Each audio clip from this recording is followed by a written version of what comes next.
How would you like a 15% discount to my daily email, the stack of stuff, the show notes, discounts to the conference, all of that? All you need to do is text the word show to 33777.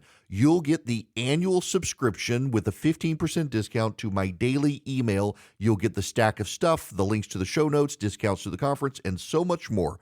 All you have to do is text the word show, SHOW, to 33777. Text show to 33777.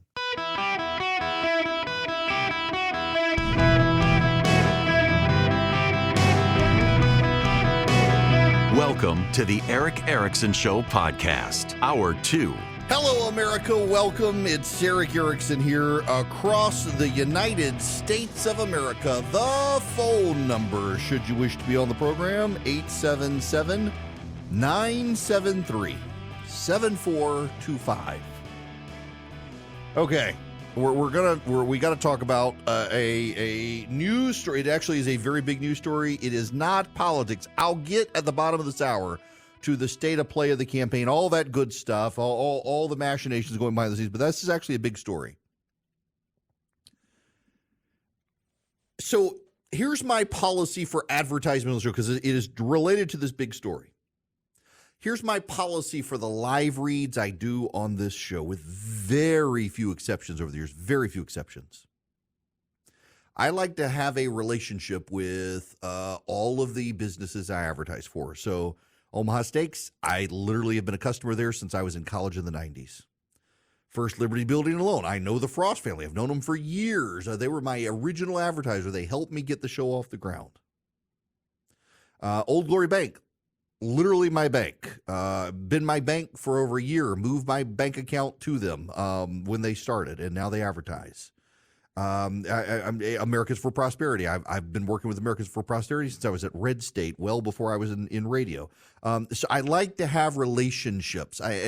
Listen, y'all can see me in the video. You've seen me in person. I'm not drinking Super Beets. One, I hate beets, and two, I'm not like Athletic Greens.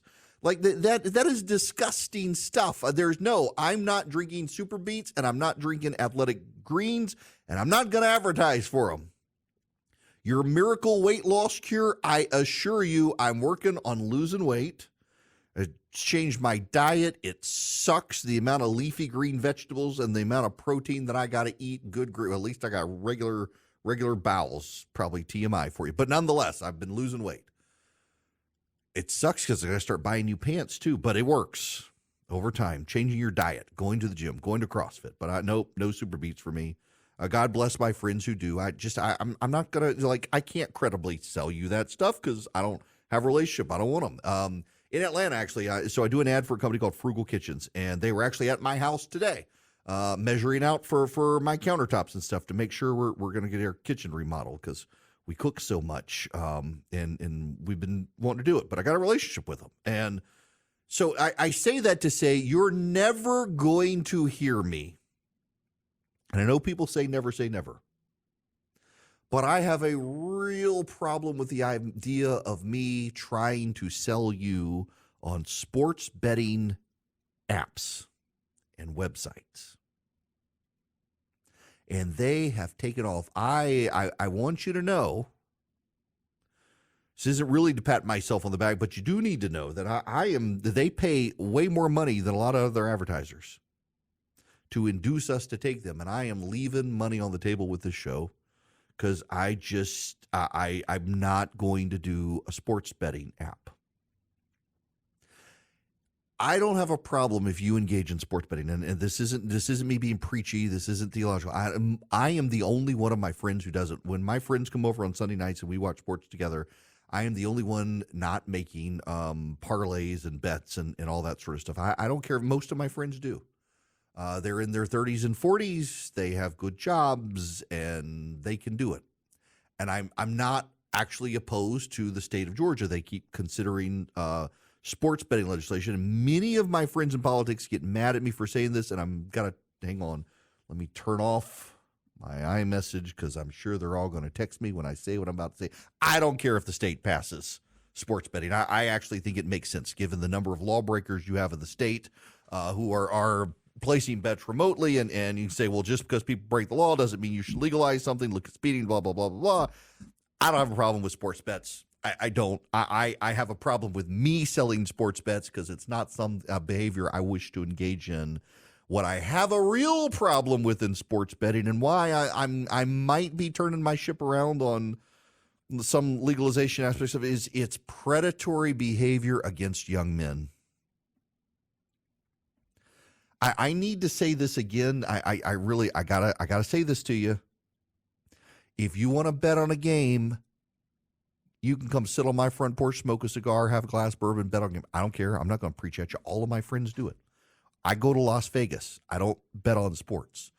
I don't even play blackjack in Las Vegas. You know why I don't play blackjack? It's when I was a kid, I grew up playing the game 21 cards. It's the same game.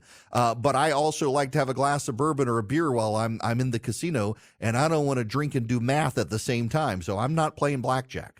I'm not playing. I don't know. I got poker chips at my house. I would actually like to play a round of poker, not for money, just to see how to play, because I don't even know how to play poker. I was gifted a set of poker chips, a very nice set of poker chips in a nice wooden box. I've never opened it. They're still in the plastic sleeve. I should probably throw it away by now.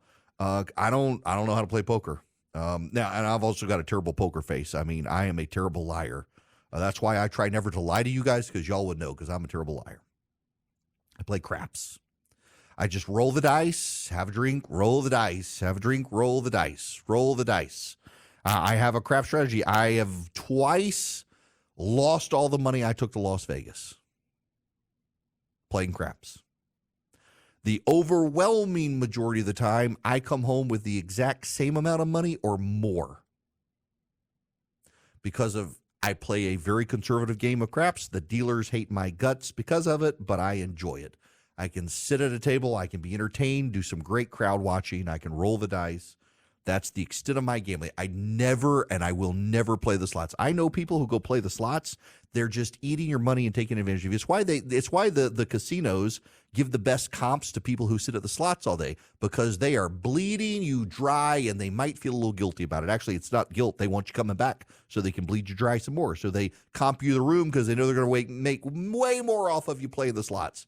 And there's something about older people with emphysema who sit in the chairs or roll up their jazzy scooters and sit there and push the buttons and play the slots and lose their retirement.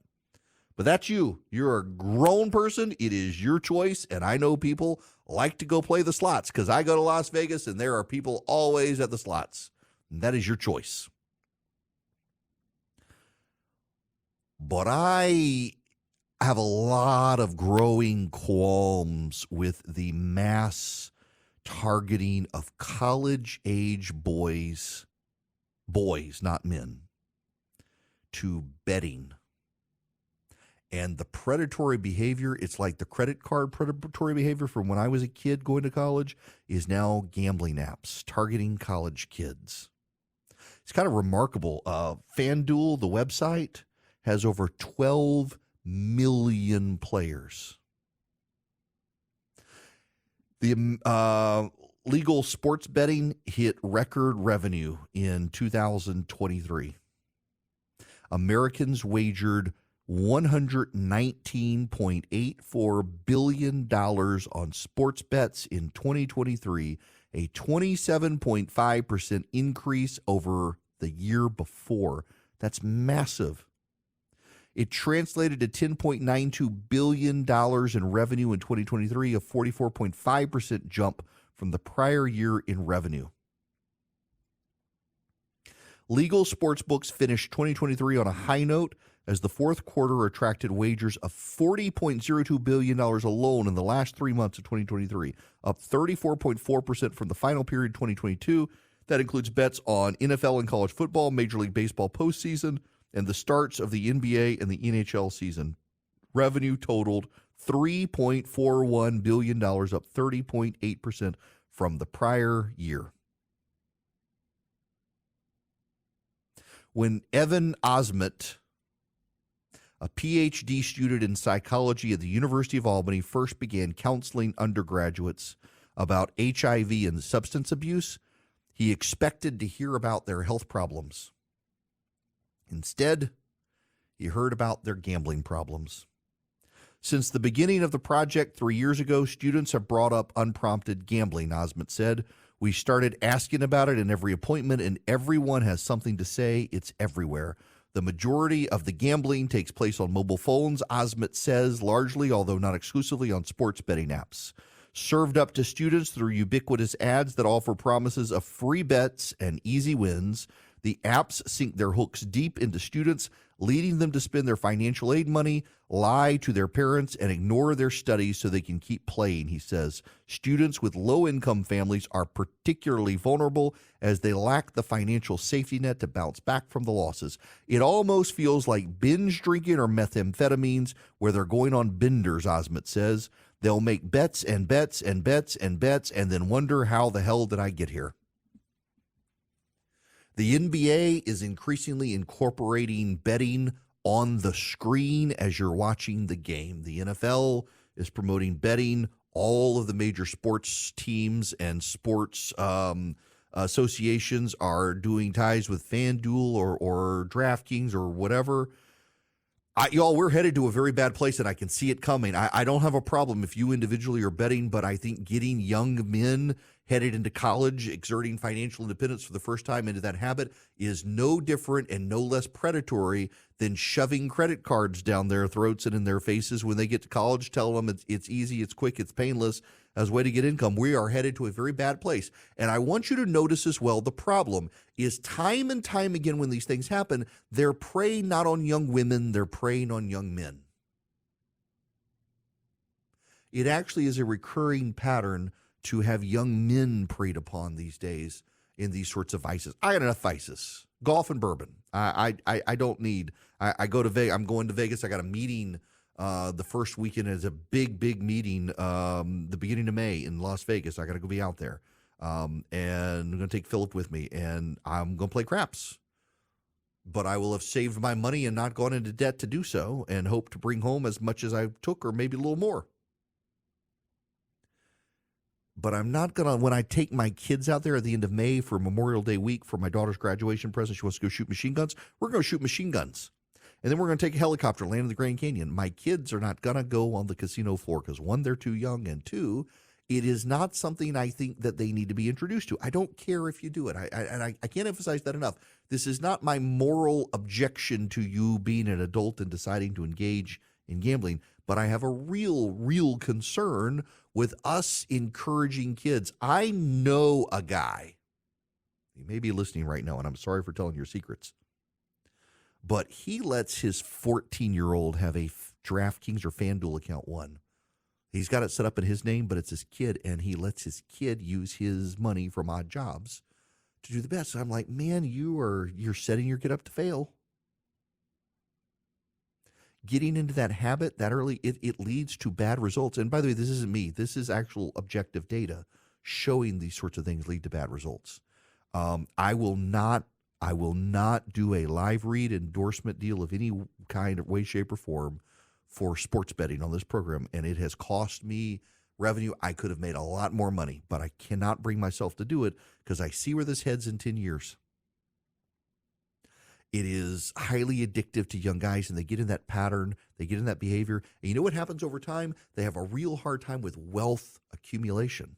I have a hard time with wealth accumulation because I spend my money on a lot of stuff, and I shouldn't. And we're doing better, and we're budgeting, and we're actually saving money. For a long time, I wasn't making a lot of money, and then I started making a lot of money. It's like, oh, I've been wanting this forever. Let me get it, and I'm in a position where I can pretty much buy what I want. I gotta curb that back, though, and save. And a lot of these guys, they never get to that habit, and we are depriving people of wealth accumulation. And here's the final point. We know long-term that people who actually focus on saving their money, they get married, they have stable jobs and families, and they engage in wealth accumulation, intergenerationally set themselves and their descendants up for success. And when we get young men into addictive habits like sports betting, when they're in college, we are depriving people of long-term accumulations of wealth. And not only that, we're setting a lot of guys out to need a massive socio-political, cultural bailout in about 10 years. And I don't want to be a part of that. I'm willing to not take that revenue. And we should really be thinking as a society way more deliberately about our sports teams and sports associations and colleges, and so many. And colleges are actually willfully doing it because they get paid to do it, pushing sports betting on vulnerable young men away from home for the first time. It's going to end badly for all of us. Hello there. Welcome. It is Eric Erickson here. The phone number 877-973-7425. Should you wish to be on the program, Bob, you're going to be up next. Welcome to the show. Thank you, Eric. Appreciate it. Hey, thank you for taking your position about the gambling, or at least thinking about it, because it's something that troubles me. I just don't think a state that has the welfare of its citizens at heart has any business encouraging people to gamble. Because when you're gambling like that, yeah, you may win one or two, but in the long term, you're betting against the house, and the house is going to win. And so you're effectively, I mean, in my opinion, you're throwing your money away. And I just don't think that's something a state should be encouraging its citizens to do. And I'm including the Hope Scholarship in that. I mean, I just have, on principle, issues with that whole notion. You know, I got to say, Bob, there have been efforts in the past to put a casino in Georgia. And the old mayor of Atlanta, Kasim Reed, used to say there's a reason Las Vegas is in a desert. And he's right about that. Every single state, including my home state of Louisiana, that introduced casinos did so because they gave up and they wanted different forms of revenue. And in every single one of those situations, they promised the money would go to boost education, and the money never materializes to boost education. It's funny how that works.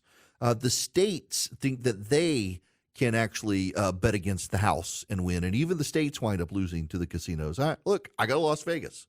I do. Gambling's not the main reason I go. I like the restaurants and the machine guns, but I still will play craps. But I go to Las Vegas.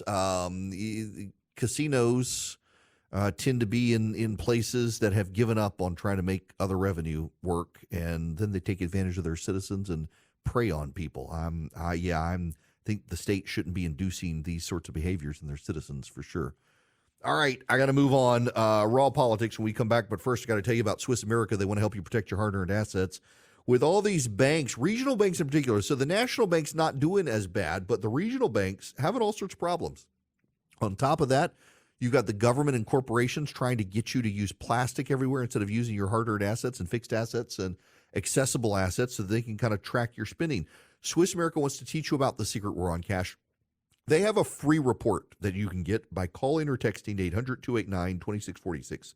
The Secret War on Cash report is free. All you have to do is mention my name, Eric Erickson.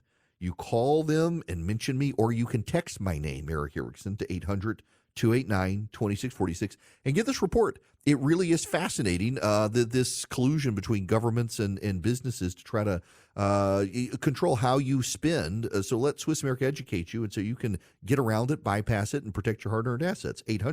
800-289-2646. 800-289-2646. Call or text my name. Message data rates may apply. Hello, America. Welcome. It's Eric Erickson here. The phone number is 877-973-7425 if you want to be on the program. All right.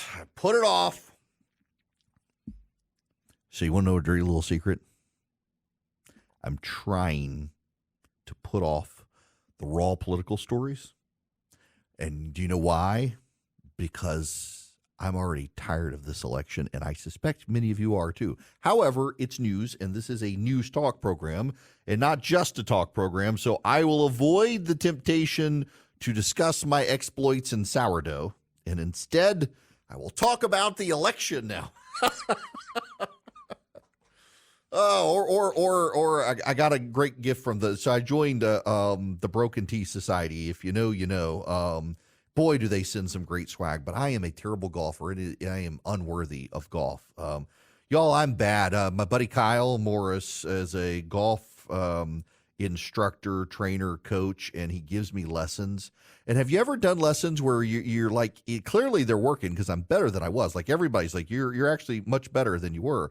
And it's like, I'll take a lesson, and it's been a while. I got to get up to Cartersville and get a lesson from him. But people are like, I'm like, I don't know that I understand exactly what you're telling me, but I'm going to try. But I need to play. I'm horrible and I like to play. All right, raw politics. Raw politics. We'll get to raw politics. Now, Obama is beginning to believe Joe Biden's going to lose. In fact, this is the headline at the New York Times today. Alarm bells are going off. That's not the headline. The headline is Obama, fearing Biden lost to Trump, is on the phone to strategize. As the election approaches, President Biden is making regular calls to former President Barack Obama to catch up on the race or to talk about family. But Mr. Obama is making calls of its own to Jeff Zients, the White House chief of staff, and to top aides at the Biden campaign to strategize and relay advice.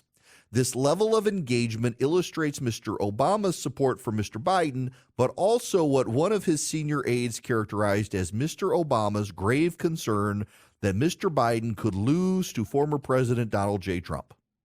The aide, who is not authorized to speak publicly, but said that Mr. Obama has always been worried about a Biden loss, and so the aide added he is prepared to eke it out alongside his former vice president in an election that could come down to slim margins in a handful of states, perhaps for the first time. The two are on the same page about Mr. Biden's future. In a sign of things to come, they are to appear together with former President Bill Clinton at a major fundraiser for the Biden campaign at Radio City Music Hall in New York on Thursday. It was not always this way.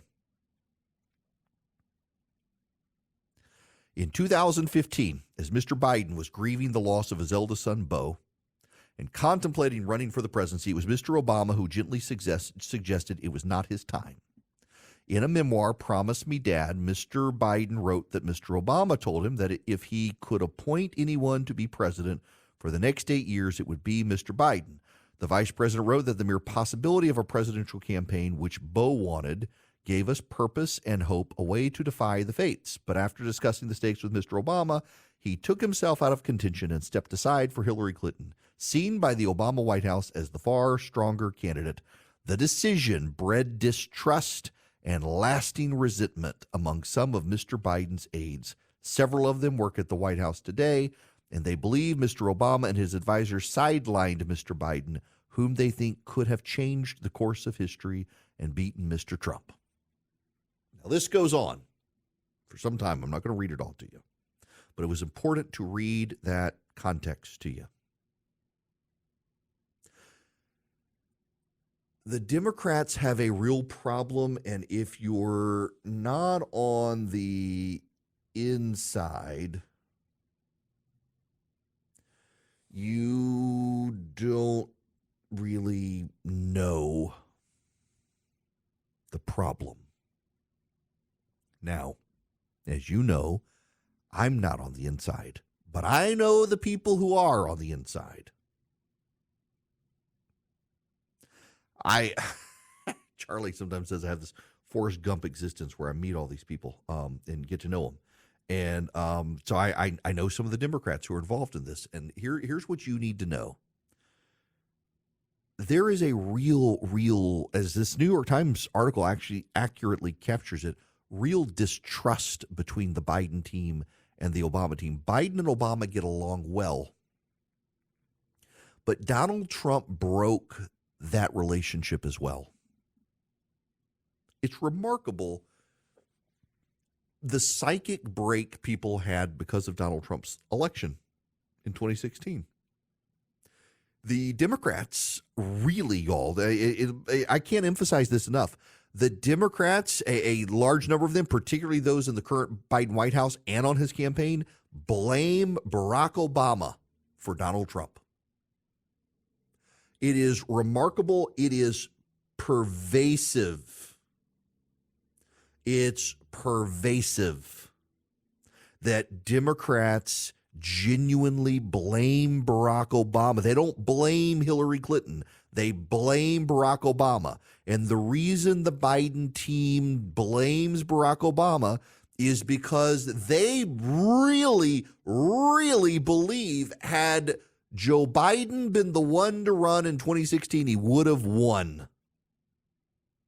That Hillary Clinton was so radioactive, that she was so vulnerable that there's no way she could win, except at the time they really believed she could. They liked her in 2016. She was history defying.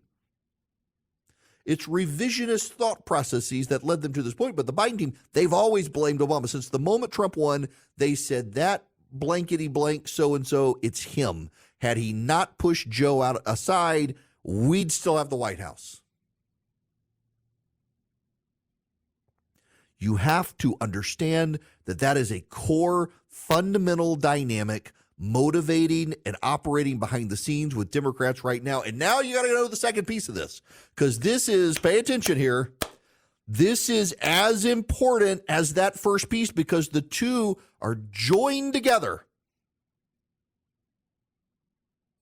The first is that Team Biden blames Barack Obama for Donald Trump and says, had that SOB not shoved Joe aside, we would have been spared Donald Trump. And two, the Democrats around Joe Biden's team don't trust Barack Obama's instincts politically.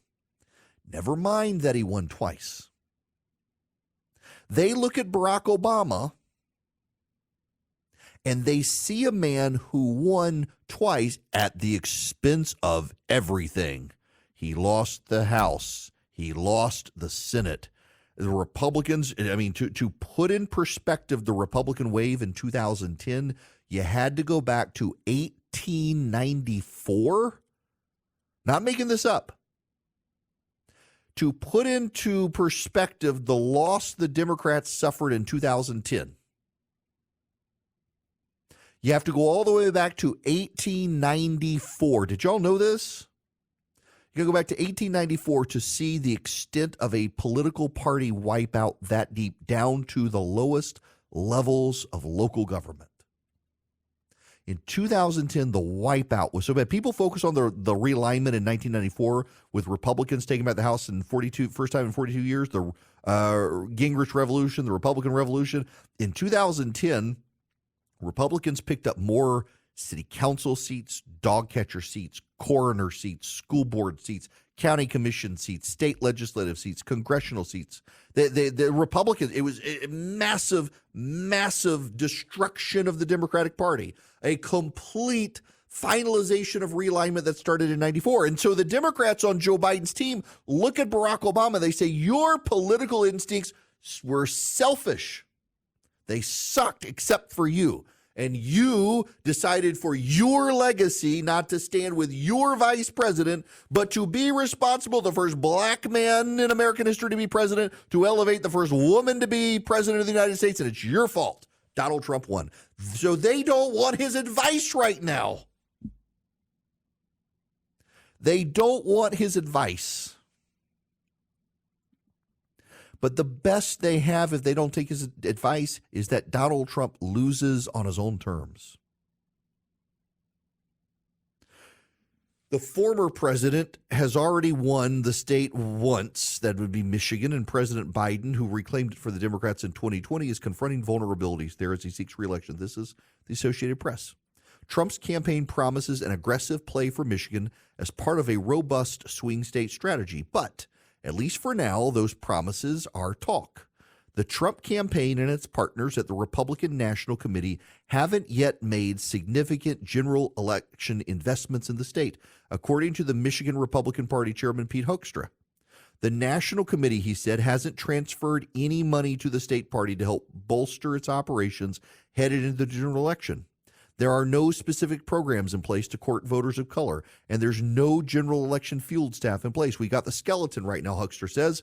We're going to have to put more meat on it. It's much the same in presidential battleground states across the country, according to Republican operatives and party officials involved in campaign planning elsewhere. Widely praised for its professionalism and effectiveness throughout the primary phase of the 24 election, Trump's political operation has been slow to pivot toward the general election in the weeks after executing a hostile takeover of the Republican Party's national political machinery. In fact, the former president's team has rolled back plans under previous leaders to add hundreds of staff and dozens of new minority outreach centers in key states without offering a clear alternative. Indeed, just 6 months before the first early votes are cast in the general election between Trump and Biden, Trump's Republican Party has little general election infrastructure to speak of. That is the Democrats' saving grace. You know, there's a big boost right now from the Morning Consult Bloomberg poll that Joe Biden's got some momentum. He's starting to go up in 6 of the 7 swing states. Nate Silver is tweeting. There's a lot of jumping the starting gun in terms of poll reading. In the macro view, both candidates are deeply unpopular. An election will be close. There's really not much value to add beyond that yet. Go enjoy the NCAA tournament, Major League Baseball opening day in the spring. I don't even start modeling until June.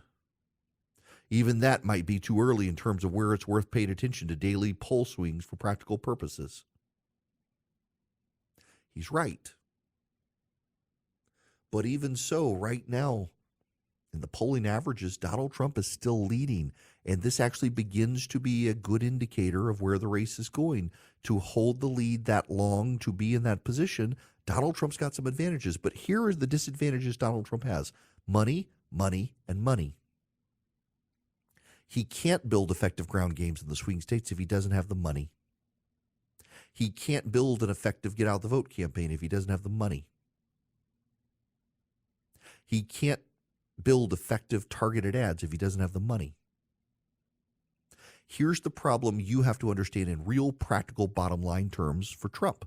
You may know when election day is, and you may be willing to vote for him, but there are not enough of you to get Donald Trump elected. He must also have independent voters who need guidance and prompting and encouragement to go vote, and that takes money, and there's not enough money right now. The Trump team needs that money. I'll tell you what the Democrats are going to do when that money starts coming in from super donors. The Democrats are going to say, oh, he's going to be beholden to the billionaires. He doesn't have any money. They're bailing him out. That's going to be their narrative. And you know what? People won't care, of course, because Biden himself does that, but it'll be a prevailing media narrative. This is going to be a close election. The margins will be narrow. The ground game must be built, and there's not enough money for the GOP to do it. And so they have to hope that people are so thoroughly aggravated with Joe Biden, they turn out for Trump without a lot of prompting. And they just might. They just might do it. But can you be sure they'll do it? That's the problem. The Biden team has all sorts of massive internal problems related to Biden, the economy, the world on fire, the chaos, all of that. But they have the money, they have the message, they have the means to be able to win a narrow election because they have the money to invest in a ground game. That sort of stuff is going to matter. The advantage is with Donald Trump right now, polling-wise. But the on-the-ground advantage is for Joe Biden. But the Democrats have a fundamental problem. That is, they're unwilling to take good advice from people like Barack Obama, not because they think it's bad advice, but because they don't like him, and they'll cut off their nose to spite their face because of it. The question is, will the Republicans be able to take advantage of it? Now, I got to tell you, I want to play you this clip. Americans for Prosperity, they bought Bidenomics.com. Listen to this clip from Joe Biden. Folks, you notice the leading economists aren't making much fun of Bidenomics anymore. Leading economists, that's the word I'm looking for. Sorry, I'm half Swedish. Are not making fun of Bidenomics anymore. Yes, they are. In fact, people have told Biden to stop using the word Bidenomics, and Americans for Prosperity went out and bought the website, Bidenomics.com, because no one otherwise. And again, this political malpractice from Biden's team. They refused to take advice from Obama, but they were not doing the things they need to do to win, like go buy Bidenomics.com. Americans for Prosperity did. They want you to go see it. Biden is wrapping himself in the label again. Remember, his pollsters told him to avoid the term, that it has negative connotations for the public. Doesn't matter. He said it again today, trying to defend Bidenomics, a pejorative he embraced as his own. That's back to being a pejorative. Americans for Prosperity bought it. Go to Bidenomics.com. You can check out Joe Biden's real economic record. It's not as good as he says it is. In fact, it's pretty quite bad.